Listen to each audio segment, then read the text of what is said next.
tujuan, ya kan? Nah, apa tujuan Allah menciptakan manusia dan bahkan juga jin? Jadi kita ini di dunia ini hidup tidak sendirian. Kita hidup di dunia ini bersama dengan makhluk yang lain, di antaranya adalah jin. Dan Allah SWT secara spesifik mengatakan bahwa aku menciptakan manusia dan jin tidak lain hanya untuk ibadah. Dan ibadah itu artinya apa? Ibadah itu artinya tadi sudah dijelaskan, ibadah itu maknanya adalah tunduk, patuh, mentaati apa yang diperintahkan oleh Allah SWT. Dan itu didasari oleh satu keyakinan yang tadi juga sudah dijelaskan dalam bentuk akidah. Ya. Jadi kita hidup berbuat sesuatu itu dengan landasan iman, akidah, tauhid. Ya kan? Nah, kemudian dibimbing melalui interaksi sosial yang disitulah mana syahadat kita. Kita bersyahadat itu kan dua. Asyhadu an la ilaha illallah wa asyhadu anna Muhammadur Rasulullah. Jadi saya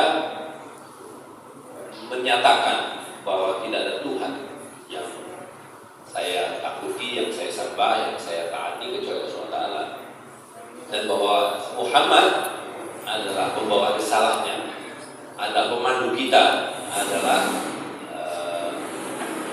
yang harus kita ikuti. Nah, dalam perjalanan kehidupan umat manusia, khususnya umat Islam, itu bukan hanya umat Islam sebetulnya, manusia itu pernah menjadi satu kesatuan makhluk yang beriman, yang tunduk patuh kepada Tuhan dan mengikuti risalah yang dibawa oleh orang-orang yang dianggap sebagai pembawa risalahnya masing-masing, ya kan?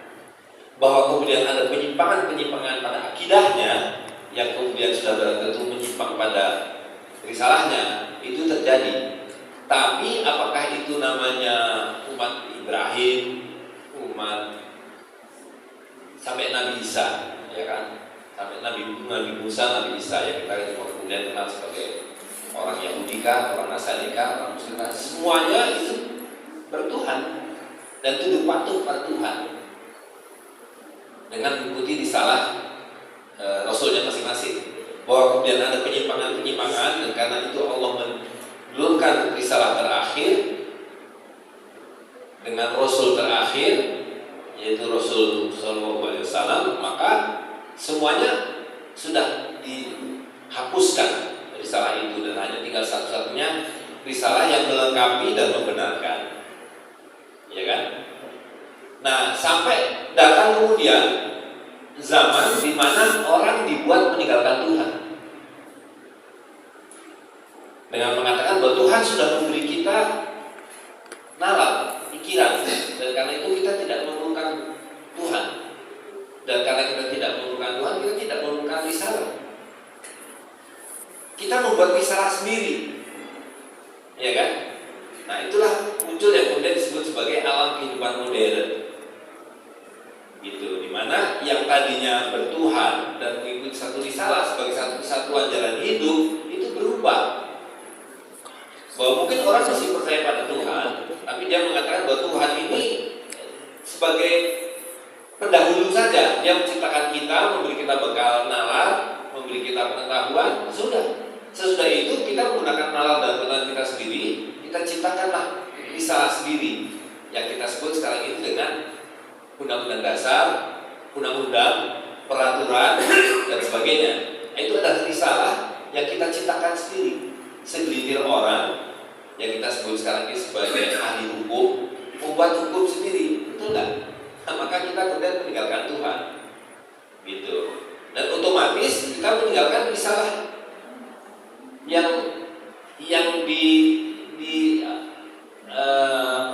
diberikan kepada utusan Tuhan, yaitu para Rasul.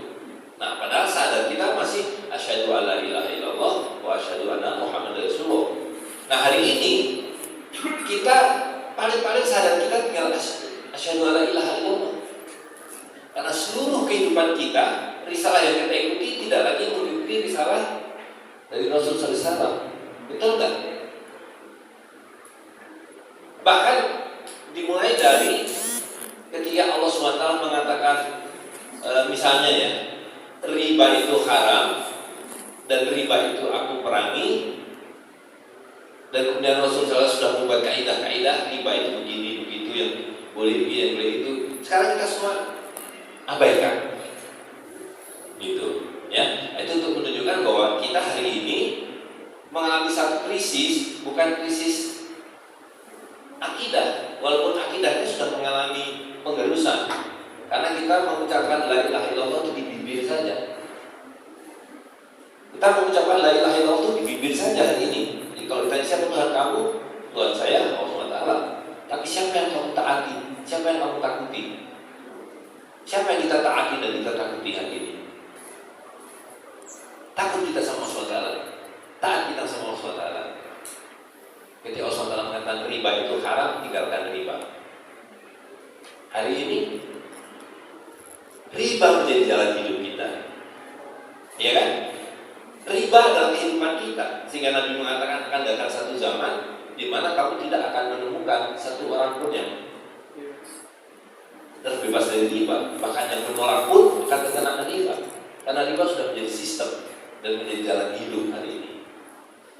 Gitu. Nah, jadi ketika tadi Pak Zainal menjelaskan bahwa Allah SWT menyebutkan kata dinar dalam Al-Quran, menyebutkan kata dirham dalam Al-Quran, itu bukan sekedar sesuatu yang disebut, tapi itu ada maknanya, ada implikasinya, ada konsekuensinya, ya kan? Nah, apalagi kemudian kita tahu Rasulullah SAW membuat berbagai aturan yang terkait dengan dinar dan dirham.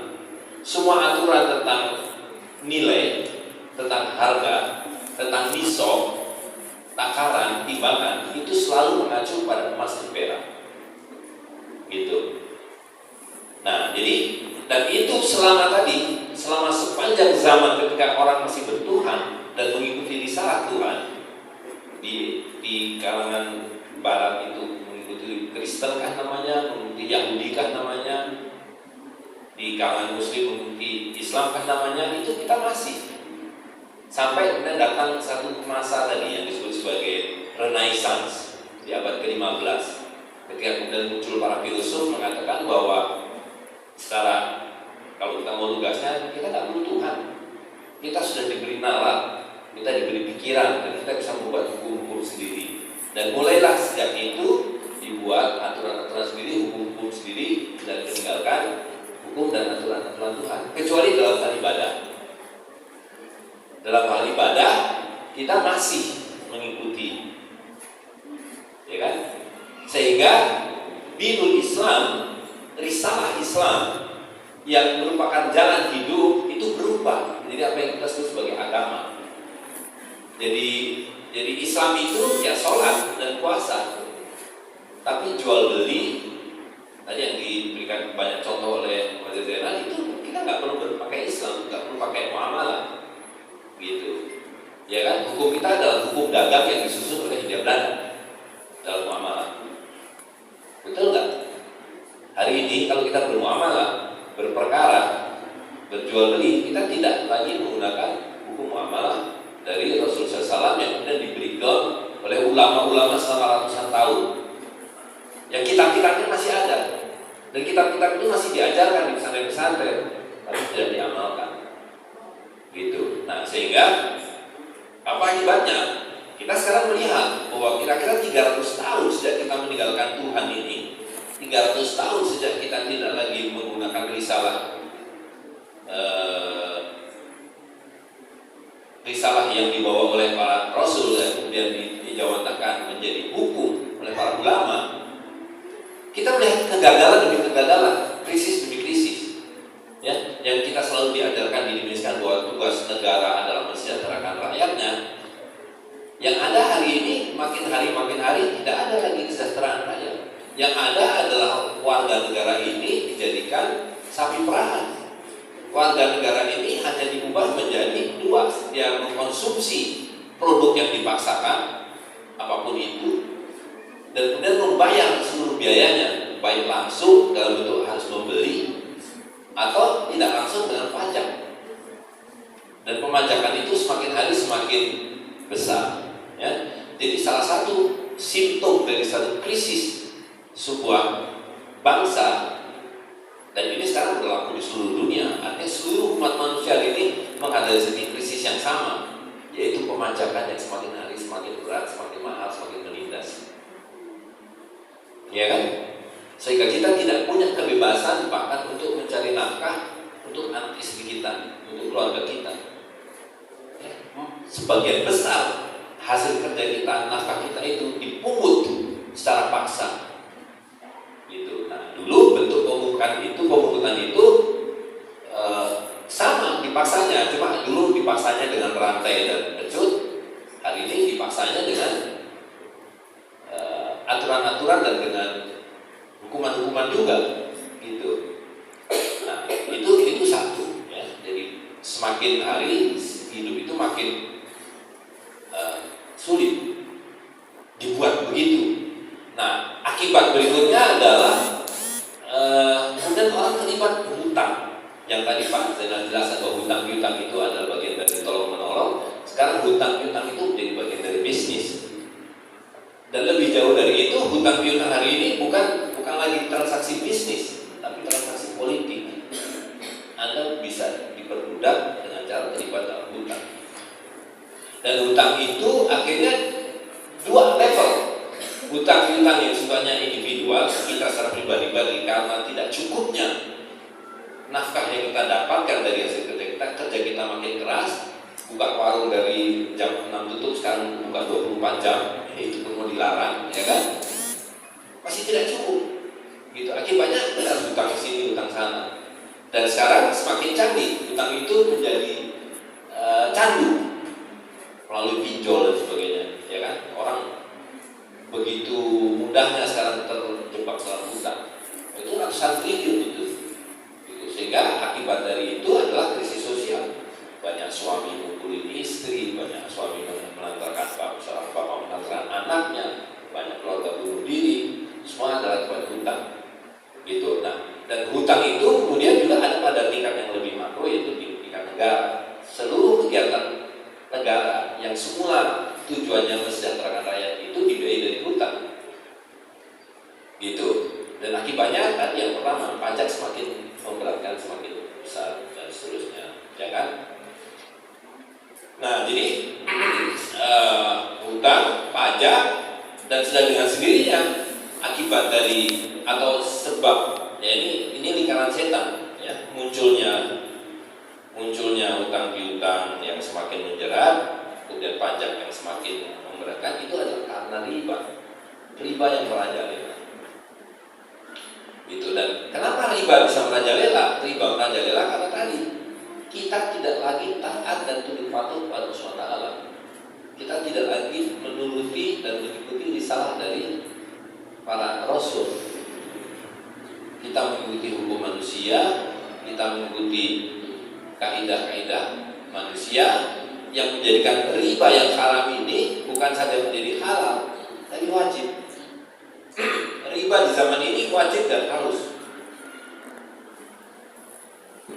karena dia sudah menjadi sistem, gitu ya kan? Nah, karena itu kita harus mengetahui problem zaman ini apa, supaya kita tahu solusinya bagaimana, ya kan? Nah, jadi kalau kita pahami bahwa problem kita hari ini adalah riba, dan riba hari ini beda dengan riba zaman dulu, bukan dalam bentuk wujudnya, tapi dalam modus operandinya. Jadi kalau semua riba itu adalah penyimpangan sosial.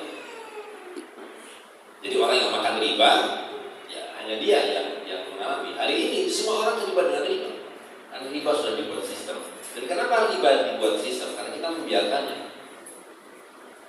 Kita menghidup-hidupinya. Gitu. Nah, karena itu tadi Pak Zainal sudah mengatakan akidah kita akan berbeda dengan yang bukan muslim, ibadah kita berbeda, muamalah kita pun harus berbeda. Gitu. Dan perbedaan muamalah itu yang paling pokok hari ini sebetulnya terletak pada ada atau tidak adanya riba. Kita menerima atau menolak riba. Gitu. Nah, jadi di situ sebetulnya kita kemudian memerlukan pemahaman yang lebih detail tentang bentuk-bentuk riba sekarang ini. Tapi yang paling pokok yang saya ingin tambahkan adalah bahwa riba itu dari sistem karena sistem uang kertas, uang fiat. Nah ini perlu penjelasan detail dan saya sudah sering menjelaskan itu, nanti bisa dilihat di YouTube. Tapi intinya adalah bahwa 300 tahun yang disebut zaman modern ini, kalau kita awali dari munculnya sistem modern kira 300 tahun yang lalu ya, itu ditandai dengan tadi. Jadi ketika orang manusia tidak lagi mentaati Tuhan dan tidak lagi mengikuti risalah manusia, itu ditandai dengan perubahan sistem kehidupan. Dulu di Eropa itu ada kerajaan Prancis, kerajaan Belanda, kerajaan Belgia, kerajaan Jerman dan seterusnya. Nah di kalangan Islam tadi yang sudah disebut sedikit dalam bentuk kesultanan. Tapi dua-duanya ini masih mengikuti Tuhan. Ya kan, mereka ikut gereja, kita ikut ulama-ulama gitu. Nah, begitu Renaissance muncul, revolusi Prancis terjadi, ya kan, kerajaan Prancis, kerajaan Jerman, semua kerajaan itu berubah menjadi namanya republik. Jadi kehidupan tidak lagi ikut kaidah Tuhan, tapi ikut hukum buatan manusia. Itu republik namanya. Nah, di timur begitu juga, di kalangan Muslim, kesultanan itu dihapus. Mereka bilang kita nggak perlu Quran, nggak perlu Sunnah, kita nggak perlu ulama-ulama, kita bisa bikin hukum sendiri. Namanya konstitusi, namanya undang-undang, namanya perda, namanya dan seterusnya. Ya kan? Nah itu maknanya tadi bahwa kita meninggalkan Tuhan, kita meninggalkan Rasul, kita mengikuti, mentaati, menyembah manusia, sebagian dari manusia. Gitu, akibatnya krisis. Gitu, ya larangan-larangan yang mendasar itu diabaikan. Kemudian kita menjalankan kaidah-kaidah yang haram, dan karena itu membuat kita mengalami krisis. Gitu. Nah, kabar baiknya adalah bahwa bersamaan dengan krisis itu adalah solusi. Innamal yusri yusra wa innamal yusri yusra. Ya kan, bersamaan dengan kesulitan itu Allah berikan kemudahan. Nah, bersama krisis ini adalah solusi. Jadi kalau kita melihat hari ini rupiah terpuruk, dolar terpuruk, kita bersyukur sebagai umat Islam. Kita bersyukur dan kita menyongsong itu, karena berarti kita sudah punya solusinya, yaitu kembali kepada sumber penilaian dan penetapan harta atau nilai, yaitu emas dan perak yang disebutkan dalam Al-Quran, dinar dan dirham. Ya kan? Bahwa dinar dan dirham ketika Rasulullah SAW datang itu ada di bawah kekuasaan Romawi dan kekuasaan Persia, itu fakta sejarah saja. Pada saat zaman Rasul itu yang berkuasa memang Romawi dengan emasnya dan Persia dengan peraknya. Ya kan? Tetapi fakta bahwa di emas dan perak, dinar dan dirham itu difitrahkan sebagai uang yang diridhoi oleh Allah SWT, itu datang dari zaman Nabi Adam. Jadi emas dan perak ini adalah uang seluruh nabi-nabi dan rasul.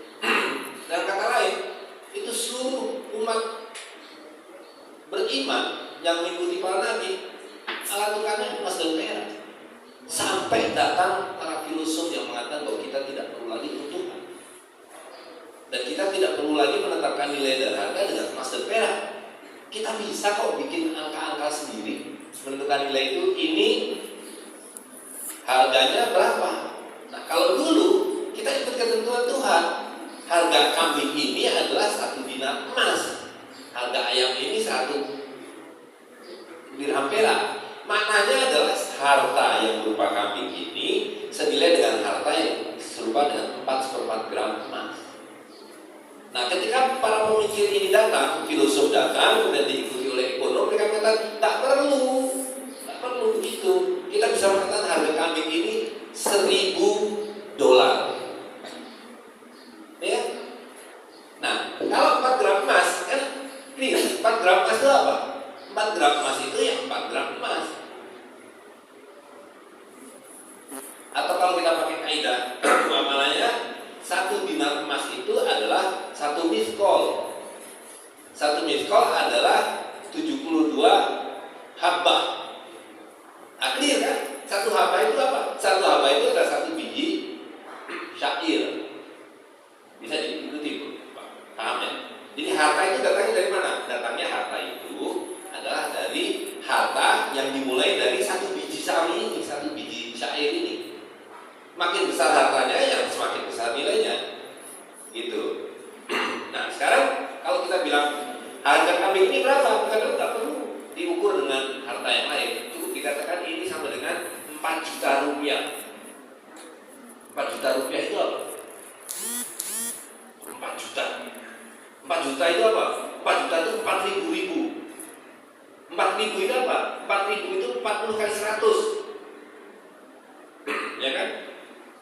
Ya, 100 itu apa? 1 rupiah. 1 rupiah itu apa? 100 sen. Nah, 1 sen itu apa? 1 sen itu apa? Khayal. Sihir. Betul nggak? Jadi ketika kita mengukur harta itu dengan desimal, dengan angka yang diberi nama memang, namanya rupiah, namanya dolar, namanya pound sterling, tapi itu khayal. Gitu. Nah itu yang membuat kita semakin hari semakin miskin. Karena kehidupan ini, seluruh harta kekayaan ini dibuat khayal. Gitu. Karena dia khayal, dia akan kembali kepada fitrahnya, memang tidak ada nilainya. Gitu. Yang tentu bisa dijelaskan secara teknis karena uang kertas yang justru karena dia khayal, dia bisa terus-menerus dicetak, digandakan. Kalau emas ini kan nggak bisa digandakan. Kalau 1 dinar itu 4,4 gram emas, maka kalau kita 2 dinar perlu 2 kali 4,4 gram, jadi 8,5 gram. Kalau pengen punya 1.000 dinar, ya harus ada 1.000 kali 4,5 gram, itu 4,25 kilogram emas. Nah kalau dengan uang fiat, uang kertas, 1 rupiah, mau jadi 1 juta, ya tinggal ditambah nolnya. Khayal. Tiba-tiba 1 juta, dan tiba-tiba dari nilai 1 rupiah yang tidak bisa mendapatkan apa-apa, bisa kita minta 1 lemari, bisa kita minta 1 dipan, bisa kita minta 50 kilo telur, dan seterusnya. Bayangkan, harta kita bisa diambil dengan penukaran yang nihil. Gitu ya. Nah, jadi dia, apa yang saya ingin katakan adalah bahwa hari ini kita melihat krisis sedang terjadi, tapi pada saat yang sama dengan krisis itu Allah menunjukkan jalan keluarnya, yaitu kembali kepada fitrah. Dan kembali kepada fitrah itu maknanya kembali kepada ketaatan kita kepada Tuhan. Kita harus kembali kepada hukum, pada risalah dari Tuhan yang dibawa oleh para Rasul SAW. Gitu. Bukan hanya ketika mau sholat, mau berpuasa, tapi juga ketika mau hutang piutang, mau jual beli, mau menggunakan uang, gitu. Dan hari ini alhamdulillah dinar dan dirham sudah kembali. Kalau tanpa koin ini di tangan saya dan ini fulus, kita ngoceh 5 jam, 6 jam tak akan dimengerti. Tapi begitu ini sudah ada dinarnya, dirhamnya, fulusnya, pasarnya sudah pakai. Tidak ada lagi alasan untuk mengatakan saya tidak mengerti. Yang ada adalah saya belum mengerti dan saya belum terbiasa, ya kan? Nah, jadi sekarang ini yang harus dilakukan adalah menambah pengertian itu dan membiasakannya. Tentu tidak mudah. Proses bagaimana dulu manusia berubah, seperti yang tadi dijelaskan oleh Pak Zainal ya. Ini kan bukan berubah dengan sendirinya. Kehidupan dan perilaku umat manusia ini diubah oleh sistem. Dan itu berlangsung selama 300 tahun. Tadi sudah dimulai dengan revolusi Prancis, kemudian dihancurkannya Daulah Utsmani. Walaupun itu sistem yang tadi dinasti-dinasti, keluarga-keluarga. Nah itu yang dalam terminologi Rasul sebagai mulkiyah. Nah ini kemudian dihancurkan, dikalahkan, digantikan oleh sistem baru yang disebut sebagai mulkan jabriyah. Tapi Nabi mengatakan mulkan jabriyah itu juga akan berakhir. Kehidupan yang penuh dengan kezaliman dan penindasan ini akan berakhir, dan Nabi mengatakan kita akan kembali kepada Madinah Al-Munawwarah. Gitu ya. Nah, jadi kita bisa mempelajari nubuah-nubuah, kita juga bisa mempelajari sejarah, dan kita bisa mempelajari zaman di mana kita hidup. Nah, ini yang paling penting. Nah, zaman kita hidup ini adalah zaman ketika krisis ini telah sampai pada kita. Tapi pada saat yang sama solusi itu datang bersamaan dengan itu. Gitu. Dan insya Allah kita mulai hari ini dengan diselenggarakannya kajian dan pasar ini dan kemarin pembagian zakatnya, maka di Bandung ini akan kembali muamalah menjadi amalan yang rutin. Dan itu saya mengundang terutama anak-anak muda ini ya kan untuk bergabung. Di sini nanti ada Kang Yazid, ada siapa lagi yang di sini, ada Mas Bayu lagi, ini ada Pak Sufyan, ada Kang Yudan, kalau kita di Subang ya. Tapi nggak terlalu jauh. Jadi insya Allah nanti kita di Bandung ini akan kembali kita gerakkan, kita aktifkan supaya ketunduk kepatuhan kita kepada Allah SWT dan Rasul itu bermula dari amal perbuatan, bukan dari wacana, ya kan? Wacana ini udah selesai lah, udah 20 tahun kita mengajarkan masalah muamalah ini, tinggal sekarang adalah bagaimana mengamalkannya. Saya kira itu yang ingin saya sampaikan. Dan satu lagi yang saya mau tambahkan, mungkin banyak yang belum tahu atau sudah tahu bahwa tahun 2021 kemarin kegiatan muamalah kita itu dianggap melanggar hukum, tapi pada saat yang sama kemudian terbukti bahwa ini semua tidak ada hukum yang dilanggar. Jadi saya sudah ditangkap polisi, sudah dipenjara, sudah diadili dan divonis bahwa ini bebas murni, tidak ada undang-undang, tidak ada peraturan yang dilanggar. Jadi penggunaan dinada dirham ini sepenuhnya legal. Ya, jadi kalau ada yang mengatakan bahwa menggunakan dinada dirham ini adalah melanggar undang-undang, itu sudah dibuktikan oleh pengadilan dan sudah sampai kepada Mahkamah Agung. Jadi ini sudah sampai tingkat yang tertinggi yang mengatakan bahwa penggunaan dinar emas dan dirham perak dan pasar muamalah itu tidak melanggar hukum dan tidak melanggar undang-undang apapun. Itu ya. Jadi kita sudah bisa dengan leluasa, dengan tenang mengerjakan ini. Saya kira demikian. Assalamualaikum warahmatullahi wabarakatuh. Assalamualaikum warahmatullahi wabarakatuh. Untuk Ustaz